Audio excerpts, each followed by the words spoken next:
Hello दोस्तों, कैसे हैं आप सब लोग। आज हम डिस्कस करेंगे history of ancient India chapter 1, book by mister R S Sharma.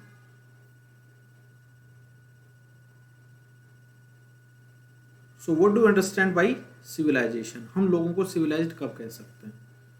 So civilized people know the art of writing. जब राइटिंग करना शुरू कर दे, लिखना जान जाए, then we call those civilized, otherwise those are barbaric. So civilization, after civilization, many of the Indian languages that we speak today or even write today, the scripts that we use to write today, Devanagari lipi, Gurmukhi lipi, all those came from the civilization. So first civilization was Aryan civilization, that was mostly in the northern India. And how can we get information? From the Vedic and the Puranic culture. Aryans के अलावा what we had the pre-Aryans, especially the Dravidians and the Tamil culture. Those had been the part of the south. So इधर हम जान सकते हैं that these, the Deccan Plateau and the South India, Tamil, this area is Tamil. So Dravidian and the Tamil culture of the south, and this particular area, the Himalayas and the northern India, so this had been the part of the Aryan civilization. How we come to know, हमको कैसे पता लगा that what is Aryan culture and what is different from the Aryan cultures? So we found the Vedic text. So Vedic text had been mostly written in Sanskrit. However, there had been certain words that had been taken from the Munda, some words from the Dravidian and other non-Sanskrit. For example, the Pali and the Prakrit. So the Gangetic plains, this is my river Ganga.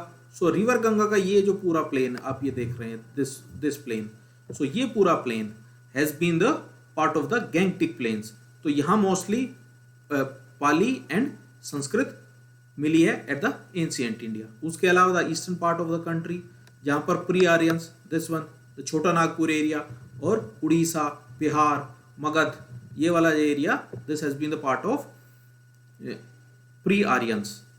और यहाँ पर मुंडा languages या कोल languages, Kolarian languages, ये यहाँ पर बनी है. छोटा नागपुर का क्षेत्र होता है. छोटा नागपुर का रीजन अगर पूरा आता है आपका, सो ये झारखंड में, सो कौन कौन स्टेट्स कवर करता है? झारखंड कवर करता है, Bihar, Chhattisgarh, Odisha and mostly the part of the West Bengal. तो ये वाला पूरा एरिया आपका, इसको मैं कह सकता हूँ that this has been the part of the Chota Nagpur. बाकी एंशिएंट के हमको टेक्स्ट कहाँ से मिल जाते हैं? फ्रॉम द संगम लिटरेचर, जो संगम लिटरेचर तमिल टेक्स्ट में हमको वो मिला है. नेक्स्ट है from the significance of the ancient history, how the name of the country derived. So as we know that there had been the janapads, the small settlements, the states and the territory that had been the part of the ancient India. So because there had been the certain states, so all the community that had been the dominant throughout the northern India were the Aryans. So Aryans के नाम पे the name of the country became Aryavrat. तो उसको आर्यव्रत कहने लगे because the dominant जो community that was the Aryans. So Aryavrat, but mostly was the northern and the central India, the eastern and the western coastal area. इसको हम आर्यव्रत कहते थे. The other name that had been derived as the land of the Bharatas are the Bharatvarsh. So Bharatas is a tribe or a family that has been described in Rig Veda, in Mahabharata and post Gupta Sanskrit text. So कहाँ इसके मिलते हैं? There had been the text in Rig Veda, in Mahabharata, in post Sanskrit text that had been originated in Gupta era.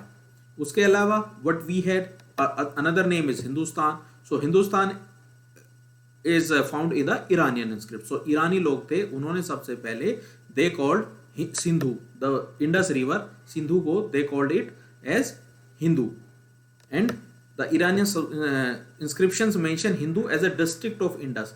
So Hindu as a district of Indus. This never represented a religious nor represented a community. The another name given by the Greek traders was India and Hind used by many of the text and many of the references that had been taken from the Persian and the Arabic languages.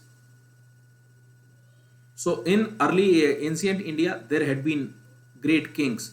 So कुछ kings जिनको चक्रवर्ती कहते थे. Chakravarti means circular. So the king who established their authority from the Himalayas to Cape Comorin. So ये हिमालय से लेके from this area up till this area यहाँ तक. So ये कैप कोमरिन तक, कन्याकुमारी तक. So जिन्होंने अपना इतना विस्तार किया, means entire country had been under their control. और इधर से the valley of the Brahmaputra in the east to the land of the Indus. So this had been the land of the Indus. तो यहाँ से लेके और अरुणाचल प्रदेश तक, यहाँ तक, यानी कि इंटायर कंट्री जो अपने अंडर में ले लेते हैं. सो उसको हम कहते हैं पूरा that those had been the chakravartis. So ऐसे बड़े राजाओं में we had Ashok. Ashok extended his empire over the whole of India barring the extreme south. So extreme south यहाँ तक छोड़ के, ये वाला हिस्सा छोड़ दो तो पूरा यहाँ से ये पूरा कंट्री अशोक ने अपने कंट्रोल में लिया था. His inscriptions are scattered across a major part of Indo-Pakistan subcontinent. So Indo-Pakistan, ये इंडिया है, पाकिस्तान है, अफगानिस्तान तक, यहाँ तक, इस एरिया तक अशोक की इंस्क्रिप्शंस हमको मिल जाते. थ्रू आउट इंडिया तो है ही है, उसके अलावा आउटसाइड इंडिया, अफगानिस्तान, पाकिस्तान में भी मिल जाती हैं. So what is scattered across Indo-Pakistan as well as the subcontinent and in Afghanistan. So what language has been mostly used? It was Prakrit. So mainly was Prakrit, and the script for that language is Brahmi. Samudragupta, the next king. Samudragupta Gupta dynasty से belong करते हैं, 4th century AD में है. तो Samudragupta carried his victory arms from the Ganga. So ये वाला मेरा क्षेत्र है, दिस इज द गंगा. ये गंगा का क्षेत्र है, यहाँ से लेके from the coastal region till the Tamil Nadu. ये मेरा यहाँ पर तमिलनाडु आ जाता है. तो यहाँ तक ये पूरा एरिया समुद्रगुप्त ने अपने कंट्रोल में ले लिया. उसके अलावा चालुक्य में हुए पुलकेशिन. पुलकेशिन 7th century में हुए. विच सेंचुरी? 7th century में पुलकेशिन हुए हैं. तो 7th century में पुलकेशिन हुए हैं. और पुलकेशिन ने क्या किया? पूरा ये वाला पूरा एरिया अपने कंट्रोल में ले लिया. सो पुलकेशिन डिफीटेड हर्षवर्धन. किसको डिफीट करते हैं? हर्षवर्धन को डिफीट करते हैं. हर्षवर्धन को डिफीट करने के बाद पूरा अपना whole of the North India अपने कंट्रोल में ले लेते हैं. So what had been the relevant. हम एंशिएंट हिस्ट्री क्यों पढ़ रहे हैं, या एंशिएंट हिस्ट्री का सिग्निफिकेंस क्या है? As the name of the chapter is significance of the ancient history. So we want to know what had been the practices, what had been the social status of women, slaves and all those in the ancient history. So we have to put our focus on the hindrances to the democratic integration and the development of India. Why इतना कुछ होते हुए, there had been the Chakravarti kings, there had been the great kings, फिर भी what had been the hindrances, what are still which are very much relevant to the development of India. So there had been the caste and the sectarianism. So sectors थे societies में, casteism था. तो cast barriers and prejudice do not or did not allow even educated individuals to appreciate the dignity of manual labor and hamper our unification for a common use. So एकमात्र ऐसे राजा जिन्होंने कहा कि आपको नौकरों के साथ भी, आपके दासों के साथ भी प्रेम पूर्वक व्यवहार करना चाहिए, अशोक ने ऐसा बोला था.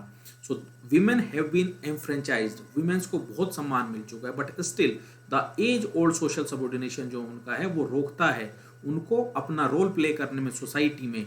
और ये लोअर ऑर्डर जो सोसाइटी के हैं वहाँ तो बहुत ही ज़्यादा है. सो studying the ancient past help us. कैसे हेल्प करता है हमको? एग्जामिन करने के लिए कि जो प्रीजुडाइज हैं इनकी रूट कहाँ है, and what had been the causes, जो कि जिसने कास्ट सिस्टम को जाने नहीं दिया, किसने विमेन्स को दबा के रखा, सबऑर्डिनेट विमेन रखा उनको, एंड प्रमोट नैरो रिलीजन सेक्टरिज्म. और रिलीजियस सेक्टर्स क्यों उन्होंने बनाए? सो क्या रीजन था कि रिलीजियस सेक्टर फूलते फूलते रहे और बहुत कोशिश करने के बाद भी हम उनको नहीं कर पाए? So the study of ancient history, इसलिए एंशिएंट हिस्ट्री की जो स्टडी वो हमको क्या बताती है? Want to understand the true nature, वास्तविक रीजन क्या थे, what had been the true nature of the past, but also those who seek to understand the nature of the obstacles. अगर हमको आज की डेट में we want to proceed, we want to develop और we want to integrate the complete country, so हमको क्या करना होगा उस काम के लिए, तो वो भी हमको बताता है. So it is very much important for us to know why there had been the hindrances, what had been the hindrances and how we can overcome those. So these are very much important that has to be taken care of. Thank you so much for watching.